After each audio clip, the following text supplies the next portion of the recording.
ಇವತ್ತು ನನ್ಗೊಂದ್ ದೊಡ್ಡ ಸಮಸ್ಯೆ ಆಯ್ತು. ಅದ್ರಿಂದ ನಾನೊಂದು ಒಳ್ಳೆ ಪಾಠನ ಇವತ್ತು ಕಲ್ತಿದ್ದೀನಿ. ಇದ್ ಹೇಗಿದೆ, ಇದನ್ನೇ ಸ್ಟೋರಿ ಟೆಲ್ಲಿಂಗ್ ಅಂತಾರೆ. ಆದ್ರೆ ಸ್ಟೋರಿ ಟೆಲ್ಲಿಂಗ್ ನ ಯಾವ್ಯಾವ ರೀತಿ ಹೇಳೋದು?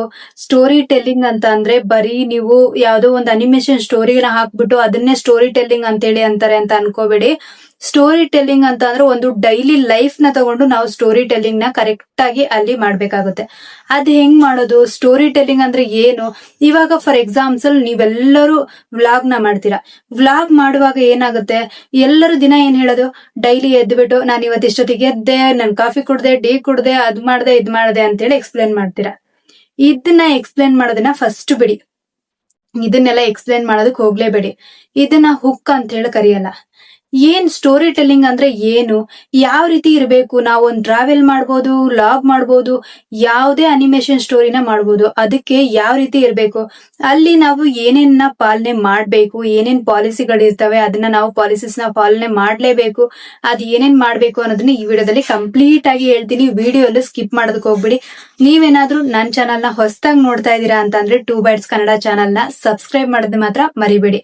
ಸ್ಟೋರಿ ಟೆಲ್ಲಿಂಗ್ ಅಂತ ಅಂದ್ರೆ ಅಲ್ಲಿ 3 ಟೈಪ್ಸ್ ಇರ್ತವೆ. ಇವಾಗ ಬಿಗಿನಿಂಗ್ ಅಲ್ಲಿ ನೀವು ಒಂದ್ ಸ್ವಲ್ಪ ಹುಕ್ ನ ಹಾಕಿ ಹೇಳ್ಬೇಕಾಗುತ್ತೆ, ಮಿಡಿಲ್ ಅಲ್ಲಿ ಹೇಳ್ಬೇಕಾಗುತ್ತೆ, ಆಮೇಲೆ ಕನ್ಕ್ಲೂಷನ್ ನೀವು ಇವಾಗ ಎಂಡಿಂಗ್ ನಲ್ಲಿ ಹೇಳ್ಬೇಕಾಗುತ್ತೆ. ಏನೇನ್ ಹೇಳ್ಬೇಕು? ಒಂದು ವ್ಲಾಗ್ ಮಾಡಿದ್ರು ಅದನ್ನ ಅಟ್ರಾಕ್ಟಿವ್ ಆಗಿ ಹೆಂಗ್ ಮಾಡ್ಬೇಕು, ಇದನ್ನೆಲ್ಲ ನಾನು ಈ ವಿಡಿಯೋದಲ್ಲಿ ಹೇಳ್ತಾ ಇದ್ದೀನಿ. ಈಗ ಒಂದು ವ್ಲಾಗ್ ನ ಮಾಡ್ತಾ ಇದ್ದೀರಾ, ಬೆಳಗ್ಗೆ ಎದ್ದಿರ್ತೀರಾ, ಎದ್ದು ನೀವೆಲ್ಲೋ ಆಫೀಸ್ಗೆ ಹೋಗ್ತೀರಾ, ಇಲ್ಲ ಏನೋ ಕಾಫಿನೋ ಟಿಫನೋ ಏನೋ ಒಂದ್ ಮಾಡ್ತಾ ಇರ್ತೀರಾ. ಅದಕ್ ನೀವು ಫಸ್ಟ್ ಏನ್ ಮಾಡ್ಬೇಕು, ನಾನ್ ಕಾಫಿ ಕುಡಿತಾ ಇದ್ದೀನಿ ಅಂತ ಹೇಳೋದ್ರ ಬದಲು ಆ ಕಾಫಿನ ನೀವು ಹೆಂಗ್ ಅದನ್ನ ಪೌಡರ್ ಹಾಕ್ತಾ ಇದೀರೋ, ಆಕ್ಚುಲಿ ಏನೋ ಒಂದ್ ಮಾಡ್ತಾ ಇರ್ತೀರಾ, ಅಲ್ಲಿ ಮಿಲ್ಕ್ ನ ಹಾಕಿರ್ತೀರಾ, ಪೌಡರ್ ನ ಹಾಕಿರ್ತಾರ, ಏನೇನ್ ಹಾಕ್ತಾ ಇರ್ತೀರಲ್ವಾ, ಅದನ್ನೇ ಸ್ವಲ್ಪ ಸ್ಲೋ ಝೂಮಿಂಗ್ ಅಲ್ಲಿ ತೆಗೆಯೋದು, ಅದನ್ನ ತೋರ್ಸೋದು. ಅವರಿಗೆ ಅಟ್ರಾಕ್ಟಿವ್ ಆಗಿರ್ಬೇಕು. ಇವಾಗ ಅವರೇ ಅದನ್ನ ಫೀಲ್ ಮಾಡ್ಬೇಕು, ಆ ಕಾಫಿನ ಅವರೇ ಕುಡಿತಾ ಇದಾರೆ ಅಂತ ಹೇಳಿ ಫೀಲ್ ಮಾಡ್ಬೇಕು. ಆ ರೀತಿ ಇರ್ಬೇಕು. ನೀವ್ ಇವಾಗ ಫಸ್ಟ್ ನೀವು ಮಾಡ್ಬೇಕಾಗಿರೋದು, ಬಿಗಿನಿಂಗ್ ಅಲ್ಲಿ ಫಸ್ಟ್ ಯಾವ್ದಾದ್ರು ಇವಾಗ ಕಾಫಿ ಕುಡಿತಾ ಇದೀನಾ ಅದ್ರ ಬಗ್ಗೆ ಹೇಳ್ಬೇಕು. ಇಲ್ಲ ಇವತ್ತು ನೀವು 4 ಡೇ ನಲ್ಲಿ ಏನ್ ಸಮಸ್ಯೆ ಆಯ್ತಲ್ಲ ಆ ಸಮಸ್ಯೆ ಬಗ್ಗೆ ಹೇಳ್ಬೇಕು. ಹೋಲ್ ಡೇ ಸಮಸ್ಯೆ ಅಂತಂದ್ರೆ ಇವಾಗ ನೀವೆಲ್ಲನೂ ಪರ್ಫೆಕ್ಟ್ ಆಗಿ ನನ್ನ ಲೈಫ್ ಪರ್ಫೆಕ್ಟ್ ಆಗಿದೆ ಅಂತ ಅಂದ್ರೆ ಯಾರು ನಂಬಕ್ ಹೋಗಲ್ಲ. ಎಲ್ರಿಗೂ ಗೊತ್ತು ಲೈಫ್ ಯಾರಿಗೂ ಪರ್ಫೆಕ್ಟ್ ಆಗಿರಲ್ಲ, ದಿನಾ ಒಂದು ಒಳ್ಳೆ ಮಾರ್ನಿಂಗ್ ಆಗಿರಲ್ಲ ಅಂತೇಳಿ ಎಲ್ರಿಗೂ ಗೊತ್ತು. ದಿನ ಇರುತ್ತೆ, ನಗು ಇರುತ್ತೆ, ಅಳು ಇರುತ್ತೆ, ಎಲ್ಲಾನು ಇರುತ್ತೆ. ಆದ್ರೆ ಇಲ್ಲಿ ನೀವು ಡೈಲಿ ನಾನು ಪರ್ಫೆಕ್ಟ್ ಆಗಿದ್ದೀನಿ ಅಂತ ಹೇಳಿದ್ರೆ ಯಾರು ನಂಬಲ್ಲ. ಅದಕ್ಕೆ ನಿಮ್ಮ ರಿಯಲ್ ಲೈಫ್ ನ ನೀವ್ ಹೇಳ್ಬೇಕಾಗುತ್ತೆ. ರಿಯಲ್ ಲೈಫ್ ನ ಇವಾಗ ಲಾಗ್ ಮಾಡ್ತಾ ಇದ್ದೀರಾ ಅಂತಂದ್ರೆ ಒಂದು ಕಾಫಿನ ಹೆಂಗ್ ಮಾಡೋದು ಅಂತ ಅದನ್ನೆಲ್ಲ ಸ್ಲೋ ಝೂಮ್ ಅಲ್ಲಿ ತಗೊಂಡು ತೋರಿಸ್ತೀರಲ್ವಾ, ಅದ್ರ ಜೊತೆಗೆ ಮಿಡಿಲ್ ಅಲ್ಲಿ ನೀವೇನಾದ್ರೂ ಕ್ವಶನ್ ಕೇಳೋದು. ಇವತ್ತು ಹಿಂಗ್ ನಾನ್ ನಿರ್ಧಾರ ಮಾಡ್ಕೊಂಡೆ, ಈ ರೀತಿ ಮಾಡ್ಬೇಕು ಅಂತ ಅನ್ಕೊಂಡಿದೀನಿ, ಇನ್ಮೇಲೆ ಇದೆಲ್ಲ ಸರಿ ಅನ್ಸುತ್ತಾ, ನಾನ್ ನಿರ್ಧಾರ ಮಾಡಿದ್ ಸರಿನಾ, ನಾನ್ ಇದನ್ ಮಾಡ್ಬೋದಾ, ಇದನ್ ಮಾಡಿದ್ರೆ ನನಗೂ ಏನು ಕಂಫರ್ಟ್ ಆಗುತ್ತಾ ಇಲ್ವಾ, ಏನಾದ್ರೂ ಅನ್ಸುತ್ತಾ, ಇಲ್ಲ ಹೇಗ್ ಅನ್ಸುತ್ತೆ ಅಂತ ಹೇಳಿ ಕ್ವಶನ್ ಮಾಡೋದು. ಇದನ್ನೇ ಮಿಡಿಲ್ ಅಲ್ಲಿ ಕ್ವಶನ್ ಮಾಡೋದು ಅಂತಾರೆ. ಇದನ್ನ ಕ್ವಶನ್ ಮಾಡೋದ್ರಿಂದ ಏನಾಗ್ತದೆ ಅಂದ್ರೆ, ಇವಾಗ ಸುಮಾರು ಜನ ನಿಮ್ ವಿಡಿಯೋಸ್ ಗಳನ್ನ ನೋಡ್ತಿರ್ತಾರೆ, ಅವರು ಎಂಗೇಜ್ ಆಗಿರ್ತಾರೆ. ಆ ಟೈಮ್ ನ ಅಲ್ಲಿ ಮೆನ್ಷನ್ ಮಾಡ್ಬಿಟ್ಟು ಅವರು ನಿಮ್ಗೆ ಇದು ನನ್ಗೆ ಈ ವರ್ಡ್ ಇಷ್ಟ ಆಯ್ತು, ನೀವು ನಿರ್ಧಾರ ಮಾಡಿದ್ ಇಷ್ಟ ಆಯ್ತು ಅಂತ ಹೇಳ್ಕೊಡ್ತಾರೆ. ಅವಾಗ ನಿಮ್ಮ ವಿಡಿಯೋ ವೈರಲ್ ಆಗುತ್ತೆ.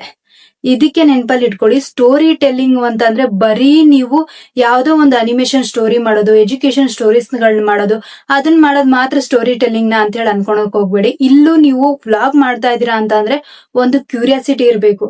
ಹ್ಯಾಪಿನೆಸ್ ಇದ್ರೆ ಹ್ಯಾಪಿನೆಸ್, ನಿಮ್ದು ಅಲ್ಲಿ ಸ್ಯಾಡ್ ಆಗಿದ್ರೆ ಏನಾಗಿದ್ರು ಅದನ್ನೆಲ್ಲ ಅಲ್ಲಿ ಎಕ್ಸ್ಪ್ರೆಸ್ ಮಾಡ್ಬೇಕಾಗುತ್ತೆ. ಇದನ್ನೆಲ್ಲ ಎಕ್ಸ್ಪ್ರೆಸ್ ಮಾಡಿ. ದಿನ ನೀವಾಗ ಏನೋ ಒಂದು ನಿಮ್ದು ಇನ್ಸಿಡೆಂಟ್ಸ್ ಆಗಿರುತ್ತೆ, ಇವತ್ತೇನೋ ಇನ್ಸಿಡೆಂಟ್ ಆಗಿದೆ, ಆ ಇನ್ಸಿಡೆಂಟ್ ನ ನೀವು ಹೇಳ್ತೀರಾ. ಫಸ್ಟೇ ಅದನ್ನ ಹೇಳಿದೀರಾ ಅಂತಂದ್ರೆ, ಹೋ ಏನಾಯ್ತು ಇವತ್ತು ಅಂತ ಹೇಳಿ ಆ ಫೋಲ್ ಏನ್ 8 ಮಿನಿಟ್ಸ್ 10 ಮಿನಿಟ್ಸ್ ನೀವು ವಿಡಿಯೋ ಮಾಡಿರ್ತೀರಲ್ವಾ, ಅದನ್ನ ಫುಲ್ ಆಗೋ ತನಕ ಅವ್ರು ವೇಟ್ ಮಾಡ್ತಾರೆ. ಒಂದ್ ವೇಳೆ ನೀವ್ ಇವಾಗ ನಮಸ್ಕಾರ ಸ್ನೇಹಿತರೆ ಹೇಗಿದ್ರ, ನಮ್ ಚಾನಲ್ ಸಬ್ಸ್ಕ್ರೈಬ್ ಮಾಡಿ, ನಾನ್ ಇವಾಗ ಎದ್ದೇಳ್ತಾ ಇದ್ದೀನಿ, ಮಲ್ಕೊಂತಾ ಇದ್ದೀನಿ, ಊಟ ಮಾಡ್ತಾ ಇದ್ದೀನಿ, ಇದನ್ನೆಲ್ಲ ಹೇಳಿದ್ರೆ ಅಲ್ಲಿ ಅವರು ಅಷ್ಟು ಕ್ಯೂರಿಯಾಸಿಟಿಯಾಗಿ ನೋಡಲ್ಲ. ನಿಮ್ ಲೈಫ್ ಬಗ್ಗೆ ಏನೋ ಆಯ್ತು ಅಂತ ಹೇಳಿದ್ರು, ಏನೋ ಒಂದ್ ನಿರ್ಧಾರ ತಗೊಂಡ್ರಿ ಅಂತ ಹೇಳಿ ಅದ್ರ ಬಗ್ಗೆ ನಿಮ್ ಡಿಸಿಷನ್ ಬಗ್ಗೆ ನೀವ್ ಹೇಳ್ತಿದ್ರು, ಅವಾಗ ಅವ್ರು ಅದನ್ನ ಕ್ಯೂರಿಯಾಸಿಟಿನಲ್ಲಿ ನೋಡ್ತಾರೆ. ಅದಕ್ಕೆ ಮಿಡಿಲ್ ಅಲ್ಲಿ ಏನಾದ್ರೂ ಕ್ವಶನ್ ಕೇಳ್ಬೇಕಾಗುತ್ತೆ. ಆಮೇಲೆ ನೀವು ವಿಡಿಯೋ ಶೂಟ್ ಮಾಡ್ತಿರಲ್ವಾ, ಇವಾಗ ಏನೋ ಒಂದು ಕಾಫಿಗೆ ಪೌಡರ್ ನ ಹಾಕ್ತಾ ಇರೋದು, ಏನೋ ಇವಾಗ ಊಟ ಮಾಡುವಾಗ ಸಾಂಬಾರ್ ಏನೋ ಹಾಕ್ತಾ ಇರೋದು, ಅದನ್ನೆಲ್ಲ ನೀವು ಹಾಕ್ತಿರಲ್ವಾ, ಅದನ್ನ ಸ್ವಲ್ಪ ಸ್ಲೋ ಝೂಮ್ ಅಲ್ಲಿ ತೆಗಿರಿ. ನೀವ್ ಎಲ್ಲದಕ್ಕೂ ಕಂಟಿನ್ಯೂಸ್ ಆಗಿ ಮಾತಾಡ್ಕೊಂಡು ಹೋಗ್ಬೇಡಿ. ಮಿಡಿಲ್ ಅಲ್ಲಿ ಯಾವ್ದಾದ್ರು ಮ್ಯೂಸಿಕ್ ನ ಹಾಕಿ, ಅಲ್ಲಿ ನಿಮ್ಗೆ ಹ್ಯಾಪಿನೆಸ್ ಅನ್ಸಿದ್ರೆ ಹ್ಯಾಪಿನೆಸ್ ಮ್ಯೂಸಿಕ್ ನೇ ಹಾಕಿ, ಸ್ಯಾಡ್ ಅನ್ಸಿದ್ರೆ ಸ್ಯಾಡ್ ಮ್ಯೂಸಿಕ್ ನೇ ಹಾಕಿ. ಅದನ್ನೆಲ್ಲ ಇದು ಯೂಟ್ಯೂಬ್ ಸ್ಟುಡಿಯೋದಲ್ಲಿ ನೀವು ಆಲ್ರೆಡಿ ಲೈಬ್ರರಿ ಹೋಗಿ ನೋಡಿದ್ರೆ ಅಲ್ಲೇ ನೀವು ಡೌನ್ಲೋಡ್ ಮಾಡ್ಕೊಳ್ಬಹುದು. ನಿಮ್ಗೆ ಯಾವ್ದು ಇಂಟ್ರೆಸ್ಟ್ ಇರುತ್ತೋ, ನಿಮ್ಗೆ ಯಾವ್ದು ಇಷ್ಟ ಆಗುತ್ತೋ ಅಲ್ಲಿ ಡೌನ್ಲೋಡ್ ಮಾಡ್ಕೊಂಡು ಅದನ್ನ ವಿಡಿಯೋಸ್ ಗಳಿಗೆ ಆ ಮ್ಯೂಸಿಕ್ ಗಳನ್ನ ಆಡ್ ಮಾಡಿ, ಬೇರೆ ಮ್ಯೂಸಿಕ್ ಗಳನ್ನ ಆಡ್ ಮಾಡ್ಬಿಟ್ಟು ಕಾಪಿರೈಟ್ ಮಾತ್ರ ವರ್ಕ್ ಮಾಡ್ಕೋಬೇಡಿ. ಮ್ಯೂಸಿಕ್ ಗಳನ್ನ ಆಡ್ ಮಾಡೋದ್ರಿಂದ ಸ್ವಲ್ಪ ಕ್ಯೂರಿಯಾಸಿಟಿ ಬರುತ್ತೆ, ಅವಾಗ ಇಂಟ್ರೆಸ್ಟ್ ಬರುತ್ತೆ. ಇವಾಗ ನಾನು ಸುಮ್ಮನೆ ಕಂಪ್ಲೀಟ್ ಆಗಿ ಎಕ್ಸ್ಪ್ಲೇನ್ ಮಾಡ್ಕೊಂಡು ಹೋಗುವಾಗ ನಿಮ್ಗೆ ಅವಾಗ ಇಂಟ್ರೆಸ್ಟ್ ಬರಲ್ಲ. ಅಟ್ಲೀಸ್ಟ್ ನಾನು ಬ್ಯಾಕ್ ಗ್ರೌಂಡ್ ಅಲ್ಲಿ ಏನಾದ್ರು ಸ್ವಲ್ಪ ಮ್ಯೂಸಿಕ್ ಹಾಕಿದ್ರೆ, ಏನೋ ಸಡನ್ ಸ್ಟಾಪ್ ಮಾಡಿ ಮ್ಯೂಸಿಕ್ ಹಾಕಿದ್ರೆ ಅವಾಗ ಅದು ಇಂಟ್ರೆಸ್ಟಿಂಗ್ ಅನ್ಸುತ್ತೆ. ನಿಮ್ಗೆ ಹೆಂಗ್ ಅನ್ಸುತ್ತೆ? ಇದೆಲ್ಲ ಇಂಟ್ರೆಸ್ಟಿಂಗ್ ಅನ್ಸುತ್ತಾ? ಅನ್ಸಿದ್ರೆ ಕಮೆಂಟ್ ಮಾಡಿ. ಹೌದು, ಈ ರೀತಿ ಎಲ್ಲಾದ್ರೂ ಮಿಡಿಲ್ ಅಲ್ಲಿ ಮ್ಯೂಸಿಕ್ ಗಳ ಹಾಕ್ತಾ ಇದ್ರೆ, ಯಾರೋ ಇವಾಗ ಅಷ್ಟು ನಿಮ್ದು ಇವಾಗ ಒಂದು ಮೂವಿ ಮಾಡ್ತಾರಲ್ಲ, ಆ ಮೂವಿನಲ್ಲಿ ಕಂಟಿನ್ಯೂಸ್ ಆಗಿ ಅವ್ರು ಮಾತಾಡ್ಕೊಂಡು ಹೋಗಲ್ಲ. ಕಂಟಿನ್ಯೂಸ್ ಆಗಿ ಅಲ್ಲಿ ಕಾಮಿಡಿ ಇರುತ್ತೆ, ಎಮೋಷನ್ ಇರುತ್ತೆ, ಅದ್ರ ಜೊತೆಗೆ ಮ್ಯೂಸಿಕ್ ಯಾವ್ದಾದ್ರು ಒಂದು ಸಾಂಗ್, ಡ್ಯಾನ್ಸ್ ಯಾವ್ದೋ ಒಂದ್ ಇರುತ್ತೆ. ಅದೇ ತರ ಇದ್ರೊಳಗು ನೀವು ಇದನ್ನ ಎಲ್ಲಾನು ಫಾಲೋ ಮಾಡಿದ್ರೆ ಮಾತ್ರ ವಿಡಿಯೋಸ್ಗೆ ವ್ಯೂಸ್ ಚೆನ್ನಾಗ್ ಬರುತ್ತೆ. ಅದಕ್ಕೆ ಮಿಡಿಲ್ ಅಲ್ಲಿ ಇವನ್ನೆಲ್ಲ ಮಾಡಿ ಒಳ್ಳೆ ಎಡಿಟಿಂಗ್ ಮಾಡಿ, ಸುಮ್ಮನೆ ಸ್ಟೋರಿ ಹೇಳ್ಕೊಂಡು ಹೋಗೋದಲ್ಲ, ಎಡಿಟಿಂಗ್ ನ ತರ್ತೆ ಚೆನ್ನಾಗಿ ಮಾಡಿ. ಎಡಿಟಿಂಗ್ ನ ಇಷ್ಟೆಲ್ಲ ಮಾಡಿದೀರಾ ಅಂತ ಅಂದ್ರೆ ಅವಾಗ ನಿಮ್ಮ ವಿಡಿಯೋಸ್ಗೆ ವ್ಯೂಸ್ ಚೆನ್ನಾಗ್ ಬರುತ್ತೆ. ಆಮೇಲೆ ಎಂಡಿಂಗ್ ಅಲ್ಲಿ ಏನಾದ್ರೂ ಸ್ವಲ್ಪ ಕ್ಯೂರಿಯಾಸಿಟಿ ಇದೆ, ಏನಾದ್ರೂ ಒಂದು ಹೇಳಿ, ಏನಾದ್ರೂ ಕ್ವಶನ್ ಕೇಳಿ. ಅದ್ರ ಜೊತೆಗೆ ಎಂಡಿಂಗ್ ಅಲ್ಲಿ ಈ ವಿಡಿಯೋ ನಿಮ್ಗೆ ಹೆಂಗ್ ಅನ್ಸ್ತು ಅದೇನಾದ್ರೂ ನಿಮ್ ಕೇಳೋದಾಗಿದ್ರೆ ಅಂತದ್ದೇನಾದ್ರೂ ಕೇಳ್ಬೋದು. ನಿಮ್ದೇನಾದ್ರೂ ಸಜೆಷನ್ಸ್ ಇದ್ರೆ ನನ್ಗೆ ಹೇಳಿ ಅಂತ ಹೇಳೋದು. ಅಂತದ್ದೇನಾದ್ರೂ ಮಾಡಿದೀರಾ ಅಂತ ಅಂದ್ರೆ ಅವರು ನಿಮ್ಗೆ ಏನಾದ್ರೂ ಸಜೆಷನ್ಸ್ ಕೊಡ್ಬೋದು. ಆಮೇಲೆ ಮುಂದೆ ಏನಾದ್ರೂ ನಿಮ್ದೇನಾದ್ರೂ ಡಿಸಿಷನ್ ತಗೋಬೇಕು ಅಂತ ಇದೀರಾ ಅಂದ್ರೆ ಅದ್ರ ಬಗ್ಗೆ ಹೇಳೋದು. ಎಂಡಿಂಗ್ ಅಲ್ಲಿ ಇದೆಲ್ಲ ಹೇಳೋದು. ಇದನ್ನೆಲ್ಲ ಮಾಡಿದೀರಾ ಅಂತ ಅಂದ್ರೆ ಒಂದು ಒಳ್ಳೆ ಎಮೋಷನ್ ಅಲ್ಲಿ ಆ ರೀತಿ ಏನಾದ್ರು ಮಾಡಿದೀರಾ ಅಂತಂದ್ರೆ ನಿಮ್ ವಿಡಿಯೋ ವೈರಲ್ ಆಗುತ್ತೆ. ಯಾಕೆ ವೈರಲ್ ಆಗಲ್ಲ? ಬರೀ ಎಡಿಟಿಂಗ್ ಮಾಡಿದ ತಕ್ಷಣನೇ ವಿಡಿಯೋ ವೈರಲ್ ಆಗುತ್ತೆ ಅಂತ ಇಲ್ಲ. ಯಾರ್ಯಾರೋ ವಿಡಿಯೋಸ್ ಗಳನ್ನ ಹಾಕಿರ್ತಾರೆ, ಆದ್ರೆ ಅದು ಅವ್ರು ಎಡಿಟಿಂಗ್ ಮಾಡಿರಲ್ಲ, ಜಸ್ಟ್ ಅಪ್ಲೋಡ್ ಮಾಡಿರ್ತಾರೆ. ಅವ್ರ ವಿಡಿಯೋಸ್ ಗಳನ್ನ ತುಂಬಾ ಬೇಗ ವೈರಲ್ ಆಗಿರುತ್ತೆ. ಅವ್ರು ಏನ್ ಹಾಕಿದ್ದಾರೆ ಅನ್ನೋದೇ ಕನ್ಫ್ಯೂಷನ್ ಇರುತ್ತೆ. ಜಸ್ಟ್ ವಿಡಿಯೋಸ್ ಹಾಕಿರ್ತಾರೆ, ಅದು ಬ್ಲರ್ ಆಗಿರುತ್ತೆ, ಅಷ್ಟು ಕ್ಲಾರಿಟಿ ಇರಲ್ಲ, ಆದ್ರೂ ವಿಡಿಯೋ ವೈರಲ್ ಆಗಿರುತ್ತೆ. ಕಾರಣ ಏನು ಅಂತ ಅಂದ್ರೆ ಅವರು ಯಾವ್ದೋ ಒಂದು ಎಮೋಷನ್ ಬಗ್ಗೆ ಹೇಳಿರ್ತಾರೆ. ಆ ಸ್ಟೋರಿ ಒಳಗಡೆ ಅವ್ರು ಏನೇನ್ ಹೇಳಿರ್ತಾರಲ್ವಾ ಅದ್ರೊಳಗೊಂದು ಎಮೋಷನ್ಸ್ ಇರುತ್ತೆ. ಆವಾಗ ಆ ವಿಡಿಯೋಸ್ ಪೀಕ್ ಅಲ್ಲಿ ಹೋಗುತ್ತೆ. ಅದಕ್ಕೆ ನೀವೇನ್ ಮಾಡ್ಬೇಕು, ವಿಡಿಯೋಸ್ ಗಳನ್ನ ಹಾಕುವಾಗ ಇವೆಲ್ಲ ನೆನಪಲ್ಲಿ ಇಟ್ಕೋಬೇಕು. ಎಡಿಟಿಂಗು ಅಷ್ಟೇ ಇಂಪಾರ್ಟೆಂಟು, ನೀವು ಹಾಕೋದು ಬಿಗಿನಿಂಗು, ಮಿಡಿಲ್, ಎಂಡಿಂಗು ಇದು ತುಂಬಾನೇ ಇಂಪಾರ್ಟೆಂಟು. ಅದಕ್ಕೆ ನೀವ್ ಯಾವ್ದೇ ವ್ಲಾಗ್ ಮಾಡ್ಲಿ, ಯಾವ್ದೇ ಟ್ರಾವೆಲ್ ವಿಡಿಯೋಸ್ ಗಳನ್ನ ಮಾಡ್ಲಿ, ಕುಕಿಂಗ್ ವಿಡಿಯೋಸ್ ಗಳನ್ನ ಮಾಡ್ಲಿ, ಸ್ವಲ್ಪ ಝೂಮ್ ಅಲ್ಲಿ ಅಂತದ್ರಲ್ಲೆಲ್ಲ ವಿಡಿಯೋಸ್ ಗಳನ್ನ ನೀವು ಕ್ರಿಯೇಟ್ ಮಾಡಿದೀರಾ ಅಂತ ಅಂದ್ರೆ ನಿಮ್ ವಿಡಿಯೋ ಇಂಟ್ರೆಸ್ಟಿಂಗ್ ಆಗಿರುತ್ತೆ. ಬರೀ ನಿಮ್ ಫೇಸ್ ತೋರ್ಸ್ ಮಾತ್ರ ಮಾಡೋದಕ್ಕೆ ಹೋಗ್ಬಿಡಿ, ಸ್ವಲ್ಪ ಇಂಟ್ರೆಸ್ಟಿಂಗ್ ಆಗಿರುತ್ತೆ. ಇವಾಗ ಟೆಕ್ ಅಂತ ಹೇಳಿದ್ರೆ ನಾವು ಜಸ್ಟ್ ನಿಮ್ ಹತ್ರ ಹೇಳ್ಬೇಕಾಗುತ್ತೆ, ಎಕ್ಸ್ಪ್ಲೇನ್ ಮಾಡ್ಬೇಕಾಗುತ್ತೆ. ಆದ್ರೆ ಕುಕಿಂಗ್ ವಿಡಿಯೋಸ್ಗಳು, ಟ್ರಾವೆಲ್ ವಿಡಿಯೋಸ್ಗಳೆಲ್ಲ ನಾವು ಬಸ್ಟ್ ಮಾತಾಡ್ತಾ ಇದೀರಾ ಅಂತ ಅಂದ್ರೆ ಯಾರು ಕೇಳಿಸ್ಕೊಳಲ್ಲ. ಪ್ರಾಕ್ಟಿಕಲ್ ಆಗಿ ತೋರಿಸ್ಬೇಕಾಗುತ್ತೆ. ಇವಾಗ ಒಂದು ಟ್ರಾವೆಲ್ ಮಾಡ್ತಾ ಇದೀರಾ ಅಂದ್ರೆ ನೀವು ಬರೀ ಮಾತಾಡ್ಕೊಂಡು ಹೋಗ್ತಾ ಇದ್ರ, ಪ್ಲೇಸ್ ತೋರಿಸ್ತಾ ಇಲ್ಲ ಅಂತಂದ್ರೆ ಯಾರು ನೋಡಲ್ಲ. ನೀವು ಒಂದು 5 ಮಿನಿಟ್ಸ್ ಅಲ್ಲ, 5 ಮಿನಿಟ್ಸ್ ಮಾತಾಡೋಕ್ ಹೋಗ್ಬೇಡಿ. ಒಂದು 2 to 3 ಮಿನಿಟ್ಸ್ ಮಾತಾಡ್ಬಿಟ್ಟು ನೆಕ್ಸ್ಟ್ ಚೇಂಜ್ ಮಾಡಿ, ಆಂಗಲ್ ನ ಚೇಂಜ್ ಮಾಡ್ಬಿಡಿ ವಿಡಿಯೋಸ್ ಗಳಿಗೆ. ಅವಾಗ ಅದು ತುಂಬಾ ಅಟ್ರಾಕ್ಟಿವ್ ಆಗುತ್ತೆ. ಆ ರೀತಿ ಮಾಡ್ಬೇಕಾಗುತ್ತೆ. ಕುಕಿಂಗ್ ವಿಡಿಯೋಸ್ ಹಂಗೆ ಮಾಡಿ. ಕುಕಿಂಗ್ ವಿಡಿಯೋಸ್ ಫಸ್ಟ್ ಇಂಗ್ರೀಡಿಯೆಂಟ್ಸ್ ಎಲ್ಲ ತೋರಿಸ್ಬಿಡಿ, ಆಮೇಲೆ ಅದನ್ನ ಹೆಂಗ್ ಕುಕ್ ಮಾಡೋದು ಅಂತ ತೋರಿಸಿ. ಅವಾಗ ನಿಮ್ ವಿಡಿಯೋಸ್ ಬೇಗ ವೈರಲ್ ಆಗುತ್ತೆ. ಇದು ನೀವು ನೋಡಿರ್ಬೋದು, ಕುಕಿಂಗ್ ವಿಡಿಯೋಸ್ ಎಲ್ಲ ನೀವು ರೇಖಾ ಅಡಿಗೆ ನೋಡಿದ್ರೆ ಗೊತ್ತಾಗ್ಬಿಡುತ್ತೆ ನಿಮ್ಗೆ. ಅವರು 2 to 3 ಸೆಕೆಂಡ್ ಅಲ್ಲಿ ಕರೆಕ್ಟ್ ಆಗಿ ಒಂದು 30 ಸೆಕೆಂಡ್ ಒಳಗಡೆ ಅವರು ಏನೇನು ಇಂಗ್ರೀಡಿಯೆಂಟ್ಸ್ ನ ಹಾಕಿದೀವಿ ಅಂತ ಹೇಳಿ ತೋರಿಸ್ತಾರೆ. ಅದು ಯಾಕೆ ತೋರಿಸ್ತಾರೆ ಅಂತಂದ್ರೆ ಅವಾಗ ಜನರು 30 ಸೆಕೆಂಡ್ ನೋಡಿದಾರೆ ಅಂತಂದ್ರೆ ಆಲ್ಗೋರಿದಮ್ ವಿಡಿಯೋಸ್ ನ ಬೇರೆ ಜನಕ್ಕೆ, ತುಂಬಾ ಜಾಸ್ತಿ ಜನಕ್ಕೆ ಪುಷ್ ಮಾಡುತ್ತೆ.